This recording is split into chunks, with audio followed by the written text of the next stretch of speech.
이루어지는 줄로 믿으시면 아멘. 은혜 받을 줄 믿으면 은혜를 받고, 그냥 앉아있다가 갈 줄로 믿으면 그냥 앉아있다가 갑니다. 은혜와 축복은 내가 선택하는 것입니다. 그래서 예수님이 이렇게 말씀하셨습니다. 땅에서 매면 하늘에서도 매고, 땅에서 풀리면 하늘에서도 풀린다. 하나님이 하시는 대로 되는 것이 아니라 내가 준비하고, 내가 소원하고, 내가 은혜 받기를 갈급하면 받는다라는 말씀입니다. 오늘 말씀의 제목이 뭐냐? 구원의 의미입니다. 조금 무거운 설교입니다. 그러면서도 중요한 말씀입니다. 인류 역사상 가장 숭고한 구원의 역사의 현장이 있었습니다. 1912년 첫 항해를 시작한 타이타닉호가 빙산에 부딪혀서 침몰하던 비극의 밤에 스코틀랜드의 존 하퍼 목사도 차가운 바닷물 속에 빠졌습니다. 그는 얼어 죽어가는 와중에도 얼음 속에서 침몰하는 배의 파편을 잡고 떠있는 한 청년에게 헤엄쳐 갔습니다. 하퍼 목사가 청년에게 묻습니다. 예수 믿으십니까? 저는 예수 믿지 않습니다. 그때 목사님이 그렇게 말했습니다. 지금이라도 예수 믿으십시오. 육신은 죽어도 천국에 들어갈 수 있습니다. 믿으십시오. 그러면서 자신이 입고 있던 구명조끼를 이 청년에게 내밀었습니다. 아닙니다. 목사님 살으셔야죠. 청년이 거절함에도 불구하고 나는 구원받은 사람이니 구원받지 못한 당신이 입고 살아서 나가서 예수 믿고 반드시 구원 얻어야 됩니다. 라고 구명조끼를 주고 이 목사님은 차가운 바닷물 속에 스스로 잠겨 들어가 죽었습니다. 훗날 이 청년이 살아서 간증을 하기를 이렇게 고백했습니다. 나는 바다에서 육신의 목숨을 구원받았을 뿐만 아니라 영하의 바다에서 나를 위에서 구명조끼를 던져주고 영원한 생명을 전해준 그 목사님을 통해 영혼의 구원을 받았습니다.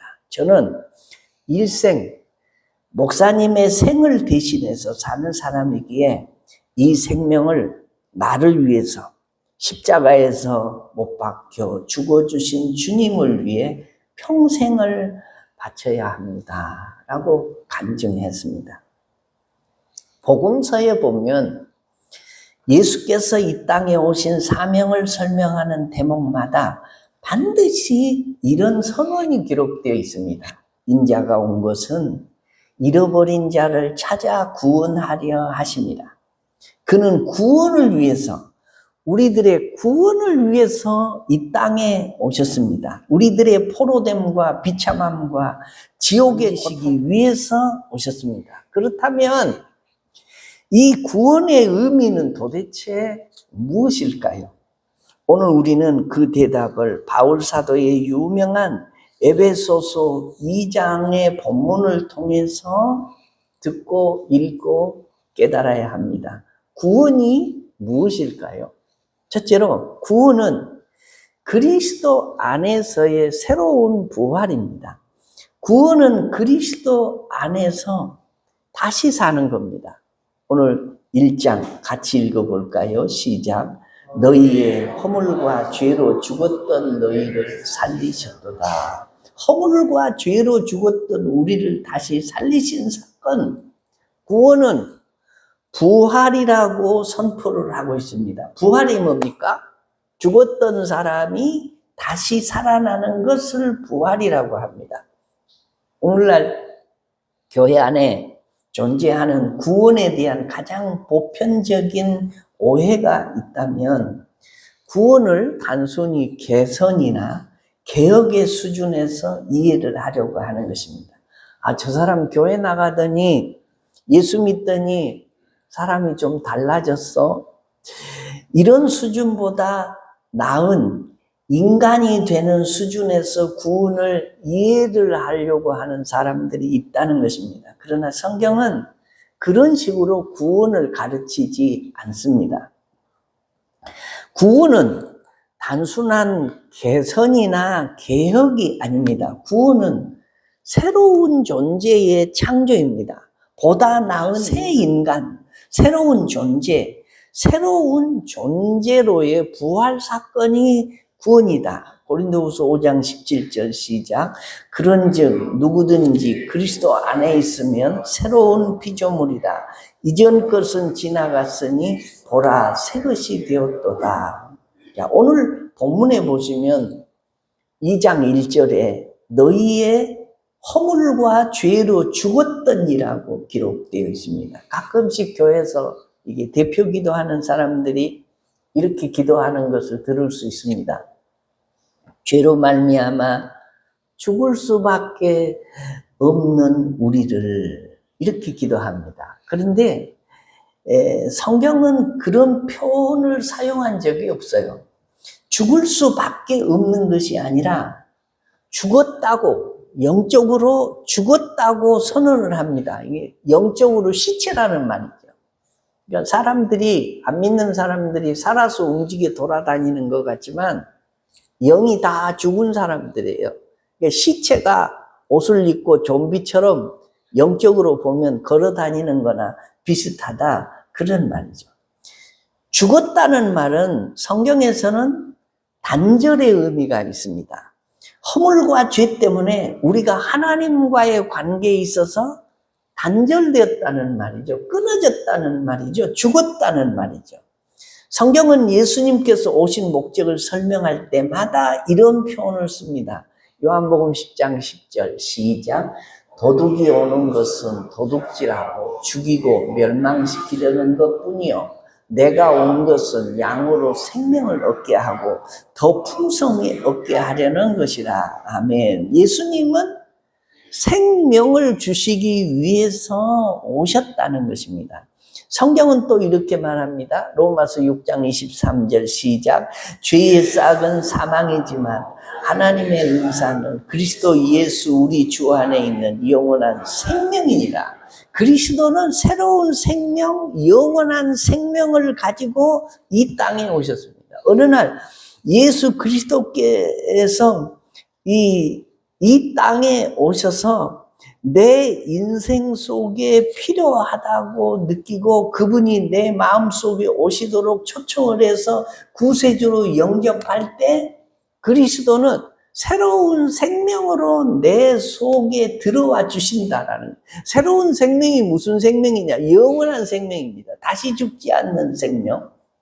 그것은 새로운 생명을 통한 새로운 창조입니다. 그것이 부활의 체험이고 영접한 사람의 체험이고 예수 믿는 사람의 체험이다라는 거죠. 전에도 저희 어머님에 대한 말씀을 몇 번 드린 적이 있지만 저희 어머님은 예수 믿기 전에는 난 놓고 기억자도 모르는 그냥 일자 무식이었습니다. 초등학교 문턱에도 교육이라는 것은 전혀 받아보지를 못하신 분이십니다. 그리고 문맹이죠. 교회로 인도를 받았습니다. 예수를 믿고 처음으로 가르침을 받아요. 설교를 듣습니다.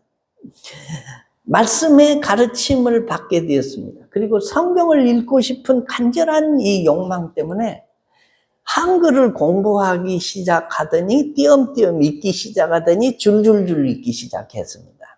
그래서 성경을 읽습니다. 설교를 듣습니다. 말씀을 듣습니다. 사람이 달라지려면요, 새로운 정보가 사람 머릿속에 들어와야 달라집니다. 새로운 정보가 그분의 머릿속에 들어가지 않으면 평생 그택이에요. 그대로 살다가 그대로 죽는 게 사람입니다. 그런데 우리 어머님이 성경을 읽고 가르침을 받고 깨달은 진리를 진리로 믿기 시작합니다. 천지는 하나님이 창조를 하셨고 그 하나님이 지금도 살아계시고 나와 어떤 관계인지를 의심 없이 확실히 믿습니다. 비로소 인생이 어디서 와서 무엇 때문에 살다가 어디로 가는지를 깨닫게 된 거죠. 그래서 영안이 열리게 되는 겁니다. 그 말은 죽은 영이 살아났다는 말이에요. 그래서 영이신 하나님과 교제를 시작합니다. 기도를 하게 되고 성령님이 동행하신다는 사실을 의심 없이 믿습니다. 가치관과 인생관이 갑자기 바뀌었습니다. 우리 어머니에게는 이게 천지가 개벽된 거예요. 깜깜한 인생을 살다가 성령이 그 속에 들어오셔서 깨닫게 하시니까 인생관이 달라지는 거죠. 세상을 바라보는 안경이 달라지게 되었다라는 거죠. 그리고 성경을 하나님의 말씀으로 의심 없이 믿었습니다. 왜 믿어지냐? 말씀이신 성령님이 그 속에 들어오셔서 살린 것이 있어요. 뭘 살렸어요? 죽었던 영을 살리셨기 때문이에요. 살아난 영이 살아계신 하나님과 교제하기 시작했다라는 거죠. 우리가 이러한 생명을 갖기 전에 우리는 이 세상에서 일반적으로 세 가지의 지배를 받고 살았습니다. 하나님 없이 살고 있는 사람들을 지배하고 있는 세 가지가 있어요. 이 세 가지는 우리 그리스도인들의 신앙의 적이기도 합니다. 이것 때문에 우리가 주님 앞에 오지 못하는 거예요. 본문에 의하면 그 세 가지는 세상과 마귀와 육신입니다. 2절 말씀을 보시면 같이 읽겠습니다. 시작. 그때 너희가 그 가운데서 행하여 이 세상 풍속을 쫓고 라고 기록되어 있습니다. 이 세상의 흐름, 이 세상의 철학, 이 세상의 잘못된 유행, 이 세상의 허무한 것들, 그것들에게 맹목적인 지배를 받고 살아온 것을 말합니다. 또 보시면 공중의 권세 잡은 자를 따랐으니 그렇게 말씀해요. 공중의 권세 잡은 자는 마귀를 가리키는 겁니다. 사탄의 지배를 받는다는 말이죠. 그 다음에 보시면 이 마귀의 존재를 불순종의 아들들 가운데서 역사하는 영이라 이렇게 말합니다. 이 악령의 지배, 마귀의 지배를 일방적으로 받습니다. 뿐만 아니라 오늘 3절에 보면 전에는 우리도 다 그 가운데서 우리 육체의 욕심을 따라 지내며 라고 했습니다. 여기서 육체라는 것은 신체가 아니라 우리 속에 있는 이 부패성, 우리를 죄짓게 만드는 부패성을 말합니다. 우리는 우리 안에 있는 부패성의 지배를 받습니다. 우리가 주님을 알지 못했을 때, 복음을 듣지 못했을 때, 그리고 그리스도를 믿지 못했을 때 세상의 지배를 받고 살았습니다. 마귀의 지배를 받았습니다. 육체의 지배를 일방적으로 받으면서 살았습니다. 그러던 우리가 그리스도 안에서 새로운 생명을 갖는 순간 우리는 새로운 존재로 부활했습니다. 그것을 성경은 거듭남, 영어로 born again이라고 합니다. 다시 태어났다. 그리고 리버드라고 하는데 그 어원을 그대로 표현을 하면 리는 다시라는 말이고 버드는 탄생, 그러니까 생일을 말하는 거죠. 합쳐진 단어가 재탄생, 부활, 거듭남, 새로운 시작이라는 것을 의미합니다. 그러니까 예수 믿는 사람이 성령을 모셔드리고 영접하고 하나님을 아버지라고 부르면 거듭남이 다시 죽었던 영혼이 다시 살아나는 역사가 있다라는 거죠. 땅 위를 기어다니면서 잎사귀만 갉아먹던 애벌레가 고추 속으로 쏙 들어갑니다. 그 고치 안에서 이전에 애벌레의 몸은 완전히 해체되고 때가 되면 아름다운 나비로 탈바꿈해서 밖으로 나옵니다. 나비는 조금 더 잘 기어다니는 더 나은 애벌레가 아니고 땅을 기어다니는 존재에서 하늘을 날아다니면서 꽃의 꿀을 마시는 완전히 다른 차원의 새로운 존재로 태어난 것입니다. 리버드는 이전의 나를 조금 고쳐쓰기 위한 자기 개선이 아니라 애벌레가 나비가 되듯이 예수 그리스도 안에서 우리의 본질과 존재 자체가 새로워지는 사건이다. 죽었던 영혼이 다시 살아나는 것이 구원의 첫 번째 의미인 줄로 믿으시면 아멘. 오래되어서 이게 악성 코드와 바이러스가 이 핸드폰에 가득을 차가지고 아무리 여러 앱들을 지워도 버벅거리고 제대로 작동이 하지 않는 그 스마트폰이 있습니다. 이 폰을 살리는 유일한 방법은 이게 수리가 아니라 공장 초기화를 거쳐서 새로운 운영체제를 설치하는 것입니다. 초기화되고 새 운영체제가 깔린 폰은 겉모습은 이전과 같아 보여도 내부 시스템의 동작 원리는 완전히 새로운 것이 됩니다. 과거의 오류와 바이러스는 다 삭제되고 새롭게 작동하기 시작하는 것과 마찬가지로 구원 얻는다는 게 뭐냐? 죽은 사람 살아나는 기적, 기적의 부활. 구원은 그리스도 안에서의 존재의 부활이다. 다시 완전히 죽었던 영혼이 살아나는 것이 구원의 의미인 줄로 믿으시면 아멘. 두 번째로 구원은 그리스도 안에서의 새로운 출발입니다. 오늘 10절 말씀 같이 읽겠습니다. 시작. 우리는 그의 만드신 바라 그리스도 예수 안에서 선한 일을 위하여 지으심을 받은 자니 이 일은 하나님이 전에 예비하사 우리로 그 가운데서 행하게 하려 하심이니라. 자, 구원은 부활이라고 말씀드렸습니다. 구원은 새로운 창조라고 말씀드렸습니다. 그러나 구원은 거기서 멈추지 않습니다. 구원은 새롭게 창조된 사람들이 새로운 생활 속에 들어가는 시작을 의미하는 겁니다. 새로운 생활이 뭘까요? 하나님을 찬양하고 이제부터는 하나님을 기쁘시게 해드리고 또 하나님께 순종하는 겁니다. 전에는 불순종의 아들들이었는데 이제는 우리가 순종의 아들들이 되고 전에는 세상에서 절망하고 있던 우리가 하나님 보좌를 바라보면서 살고 여기 그런 구원의 아름다운 그림들이 많이 나와요. 2절에 보시면 이 세상 풍조를 쫓고 공중의 권세 잡은 자를 따랐으니 곧 지금의 불순종의 아들들 가운데서 역사하는 영이라 라고 말씀하고 3절 마지막 부분에 보시면 우리는 본질상 진노의 자녀이었더니 라고 말해요. 하나님의 진노의 대상이었던 우리가 그 다음 절에 보시면 사랑의 대상으로 바뀝니다.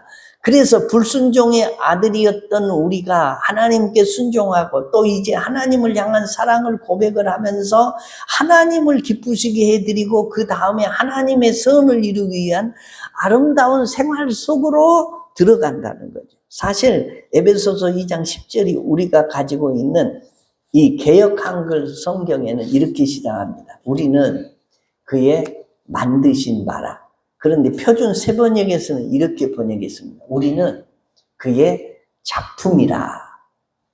그렇습니다. 우리는 그의 새로운 작품입니다. 어떤 작품일까요?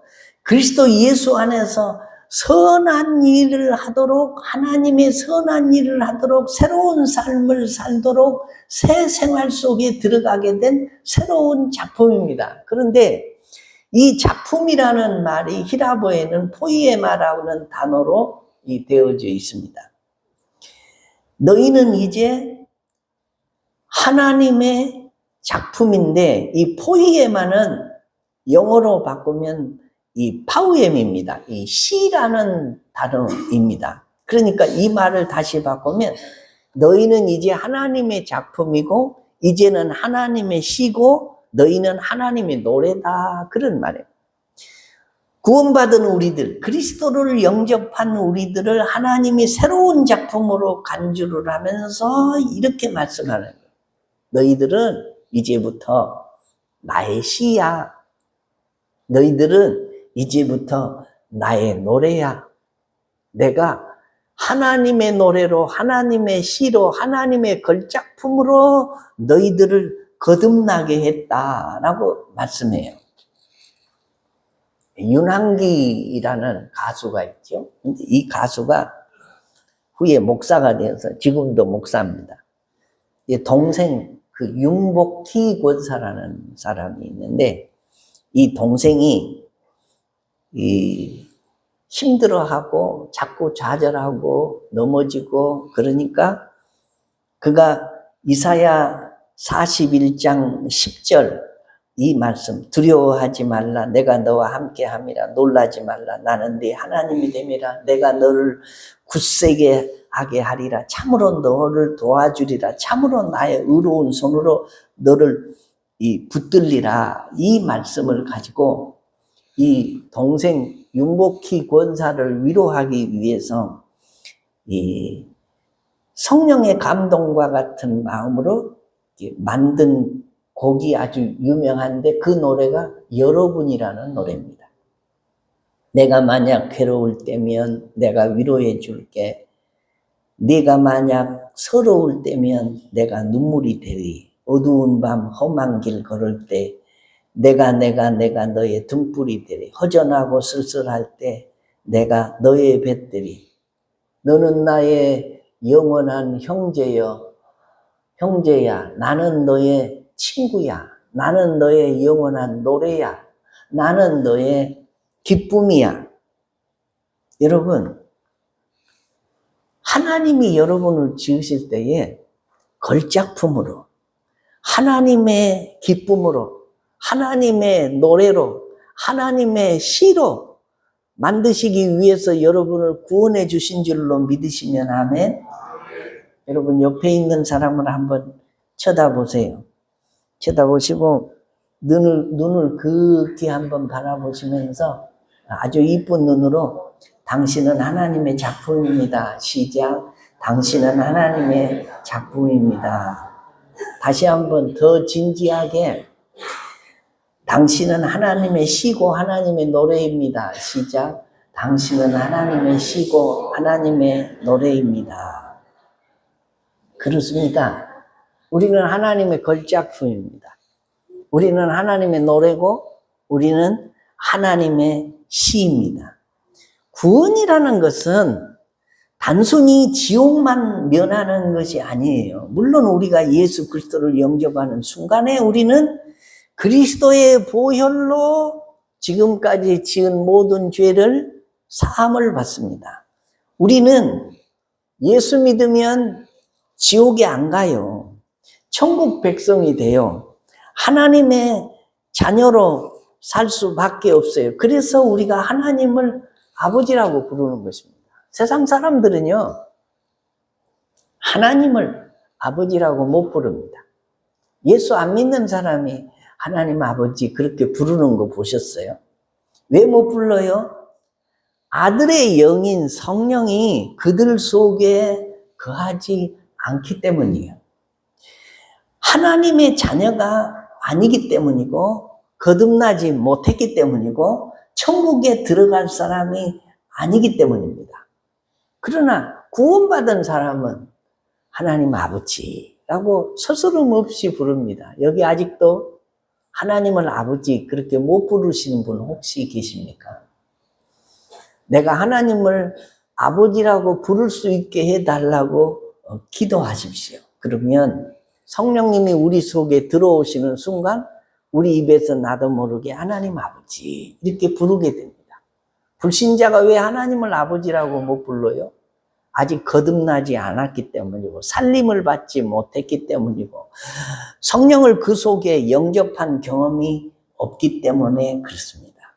그러나 구원은 거기서 끝나는 상태가 아닙니다. 이제 천국의 소망을 갖고 기대하는 노래 같은 인생, 시 같은 인생, 이런 놀라운 삶이 우리 안에서 시작이 되는 겁니다. 지난주에 설교 제목을 기억하신 분 계십니까? 잘 모르시겠습니까? 여러분이 그렇게 설교를 금방 잊어버리니까 설교자가 설교할 만합니다. 다 기억하고 계시면 우리 목사님 옛날에 했던 말 또 안 해 그리고 전혀 새로운 게 없을 텐데 다행히 잊어버리시니까 너무 고맙고 감사한데 그래도 콩나물에다가 물을 싹 부수면 물이 쏙 빠져버려도 콩나물은 자랍니다. 마찬가지로 하나님의 말씀을 잊어버려도 하나님의 말씀을 늘 들어야 우리의 믿음이 자라는 줄로 믿으시면 아멘. 지난 주일에 설교 제목은 부득불 할 일이었습니다. 전도와 영혼 구원에 관한 말씀이었죠. 어떤 집사님이 저를 찾아와서 제가 전도를 잘 못하는데 어떻게 하면 전도하는 일에 기여할 수 있을까요? 그러고 묻길래 전도 선교 헌금을 하면 된다고 그랬어요. 그랬더니 그러면 제가 전도를 잘 못하니까 전도 선교 헌금이라도 하겠습니다 라고 하길래 그렇게 하세요 라고 기도를 해드렸는데 나중에 가서 보니까 전도 선교 헌금을 100만 원을 보내셨더라고요. 아, 이분이 영혼 구원에 대한 열정이 있는 분이구나. 그리고 하나님 심었으니 하나님이 가장 기뻐하시는 일에 심었으니 하나님이 싹이 나게 하시고 열매 맺게 해 주옵소서라고 제가 기도한 일이 있습니다. 내가 하나님의 시가 되고 노래가 되어가는 일, 구원은 거기까지 포함하는 겁니다. 하나님의 구원받은 백성이 하나님이 기뻐하시는 일이 무엇인지를 생각하고 내가 어떻게 그 일을 하면서 하나님의 노래가 되고 하나님의 시가 어떻게 될까라고 늘 고민하면서 사는 겁니다. 사도 바울은 빌립보서 1장 6절에서 이렇게 고백합니다. 시작. 너희 속에 착한 일을 시작하신 이가 그리스도의 예수의 날까지 이루실 줄을 우리가 확신하노라. 그러므로 넓은 의미에서의 구원이란 그리스도 안에서의 시와 같고 노래와 같은 새로운 생활인 것입니다. 점점 빛으로 사는 겁니다. 점점 소금으로 사는 겁니다. 점점 하나님이 기뻐하시는 일을 하면서 사는 것입니다. 사랑하는 성도 여러분, 구원의 의미가 뭐라고요? 구원의 의미는 우리가 조금 달라지는 게 구원의 의미가 아닙니다. 구원의 의미는 죽었던 내 영혼이 다시 살아나는 부활을 경험하는 것입니다. 구원의 의미가 뭐라고요? 착한 일을 나를 통해서 하시고자 하시는 하나님의 뜻을 따라 점점 선한 일에 쓰임 받으며 나아가는 것이 구원받은 성도입니다. 구원을 받기는 받았는데 사람이 옛날이나 지금이나 전혀 달라진 게 없어요. 그 생활이 그 생활이고 그 생활이 그 생활이고 개미 쳇바퀴 돌듯이 육신의 정욕과 이생의 자랑과 안목의 정욕을 따라서 살아요. 하나님이 기뻐하시는 일에는 관심도 없어요. 이 사람은 하나님의 노래와 하나님의 시와 하나님의 기쁨이 될 수 있는 사람이 아닙니다. 사랑하는 성도 여러분, 구원의 확신이 있으시면 아멘. 우리는 다 지옥 갈래야 갈 수 없는 사람들이에요. 하나님을 아버지라고 부르며 살기 때문이고 내 속에 성령님을 모시고 사는 사람들이기 때문에 그렇습니다.